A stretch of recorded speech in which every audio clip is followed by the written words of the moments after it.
هيا بالعربية هيا بالعربية هيا بالعربية هيا بالعربية هيا ندرسها معا هيا بالعربية هيا بالعربية. Assalamualaikum warahmatullahi wabarakatuh.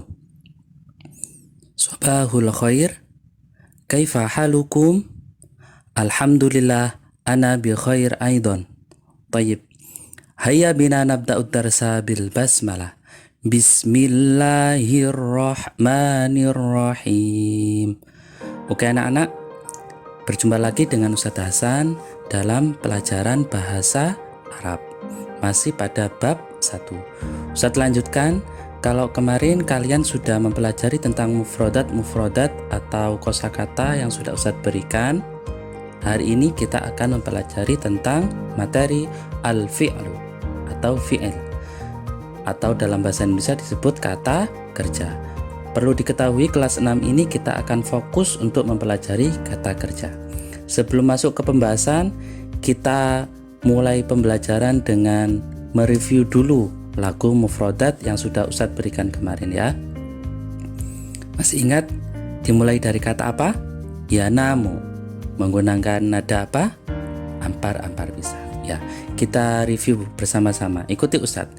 Yanamu itu tidur, taknusu menyapu, yatawaddau berwudu, yusolli sholat, tajlisu duduk, tudakiru mengulang, tusa'idu membantu, ya'malu bekerja, yadhabu pergi, yarji'u kembali, al-futuru sarapan, yastaiqidhu bangun.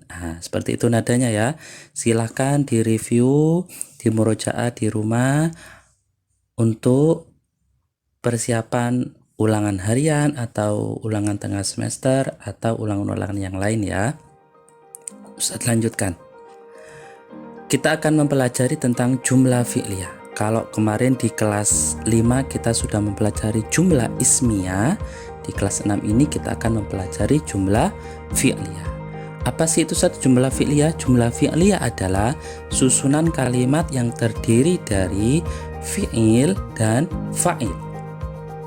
Terdiri dari fi'il dan fa'il. Fi'il adalah kata kerja dan fa'il adalah orang yang melakukan pekerjaan. Ya. Lalu apa bedanya dengan jumlah ismiyah Ustadz? Kalau jumlah ismiyah kemarin susunan kalimat yang terdiri dari mubtada dan khobar. Mubtada adalah topik yang sedang dibahas atau subjeknya, dan khobar adalah penjelasannya atau disebut predikatnya. Sedangkan jumlah fi'liyah adalah susunan kalimat yang terdiri dari fi'il dan fa'il. Ingat-ingat ya, kalau jumlah ismiyah mubtada khobar, jumlah fi'liyah fi'il fa'il. Ini adalah yang harus ada. Fi'il itu adalah kata kerja atau predikatnya, tapi predikat di sini khusus untuk kata kerja. Dan fa'il adalah orang yang melakukan pekerjaan atau disebut subjeknya.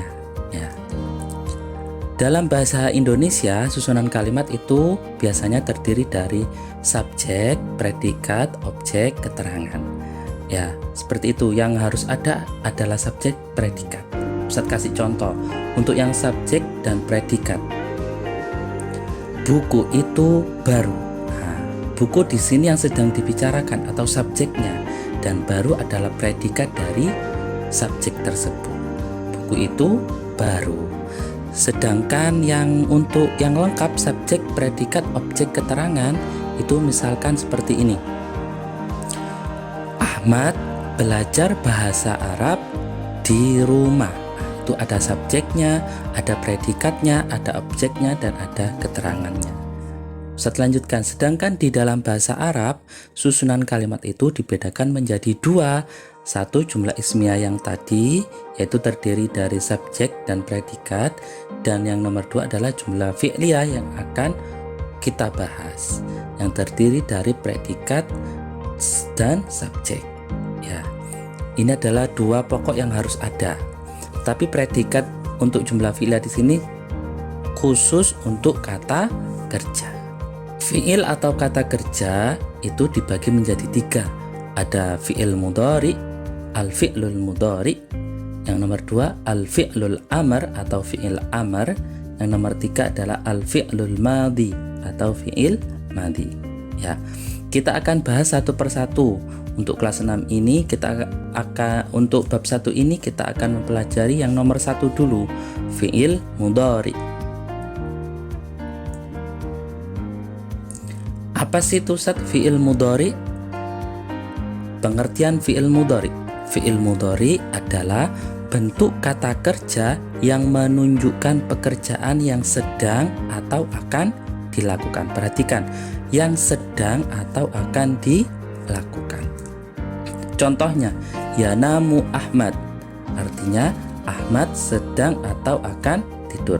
Perhatikan, di sini berupa jumlah fi'liyah atau fi'il dulu baru fa'il, predikat dulu baru subjek. Tetapi ketika mengartikan, karena kita artikan ke dalam bahasa Indonesia, yang adanya susunan kalimat itu adalah subjek, predikat, objek keterangan, maka kita pakai sesuai susunan bahasa Indonesia karena kita artikan ke dalam bahasa Indonesia. Jadi subjeknya dulu baru kemudian predikatnya. Jadi artinya Ahmad sedang atau akan tidur, bukan sedang atau akan tidur Ahmad. Tidak seperti itu ya. Ustaz lanjutkan. Nah, ini ciri-ciri fi'il mudhari. Ciri-ciri fi'il mudhari ini perlu diperhatikan dan perlu diingat-ingat ya, yaitu diawali oleh huruf mudharaah. Huruf mudharaah ada 4. Yang pertama hamzah, yang kedua nun, yang ketiga ya, dan yang keempat ta. Ingat-ingat, hamzah, nun, ya, ta. Biasanya kalau Ustadz ingat-ingat dan Ustadz singkat agar lebih mudah mengingatnya, Ustadz singkat dengan kata-kata Anita. Anita, hamzah, nun, ya, dan ta. Ustadz lanjutkan. Huruf mudharaah tersebut itu berasal dari isim dhamir atau kata ganti yang disimpan. Masih ingat tentang isim dhamir? Ya, isim dhamir sendiri adalah suatu kata yang berfungsi sebagai pengganti dari nama orang tertentu agar tidak disebut secara langsung. Ya, dimana peran dari isim dhamir di sini itu digantikan oleh huruf mudharaah. Ustadz lanjutkan. Isim dhamir di sini sudah pernah Ustadz berikan kepada kalian waktu kalian kelas 4 dulu. Nah, seperti ini ya. Ustadz kasih Ustadz review kembali. Coba, ini nadanya. Ana, saya, nahnu, kita, wa anta, wa anti, anta, anti, kamu, huwa, hiya, dia, ding dong ding, ding dong ding. Di sini ada 6 dhamir atau kata ganti yang akan kita bahas, yang akan kita masukkan ke dalam fi'il mudhari. Perhatikan, pastinya dari dhamir-dhamir tersebut punya ketentuan-ketentuan sendiri. Perhatikan perubahan yang terjadi. Kita bahas dari ana, dari nomor 1. Untuk isim dhamir ana itu dilambangkan dengan huruf hamzah. Ya, ingat, isim dhamir ana itu dilambangkan dengan huruf hamzah. Ustaz kasih contoh, aktubu. Artinya saya menulis. Perhatikan, di dalam kata aktubu ini menyimpan isim dhamir ana. Jadi kalau diperinci, kata aktubu di sini ada kata ana. Ana aktubu, saya menulis. Tapi tidak perlu ditulis kata ana karena sudah terwakili oleh hamzah. Ya, di situ sudah ada hamzah yang disebut dengan huruf mudharaah yang artinya adalah ana. Jadi kalian cukup menulis aktubu. Itu artinya sudah saya menulis. Ustaz lanjutkan yang nomor 2. Isim dhamir atau kata ganti nahnu itu dilambangkan dengan huruf nun.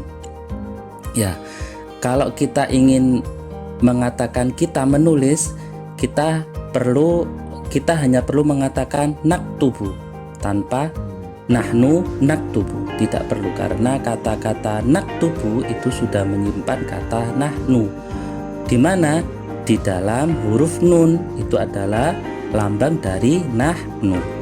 Seperti itu ya. Kita lanjutkan. Yang nomor 3, untuk kata-kata anta. Nah, artinya kamu laki-laki. Untuk kata-kata anta di sini dilambangkan oleh huruf ta. Ya. Kalian ketika menulis kamu laki-laki menulis atau kamu laki-laki sedang menulis, kalian hanya perlu menuliskan dengan taktubu. Karena huruf ta yang di awal tadi itu adalah lambang dari kata anta. Nah, untuk nomor 4, isim domir atau kata ganti anti, artinya kamu perempuan. Lambangnya pakai apa Ustadz? Nah, ini agak banyak. Lambangnya menggunakan huruf ta, tapi di akhir kata diberi tambahan kasro dan ya sukun dan nun harokat fathah.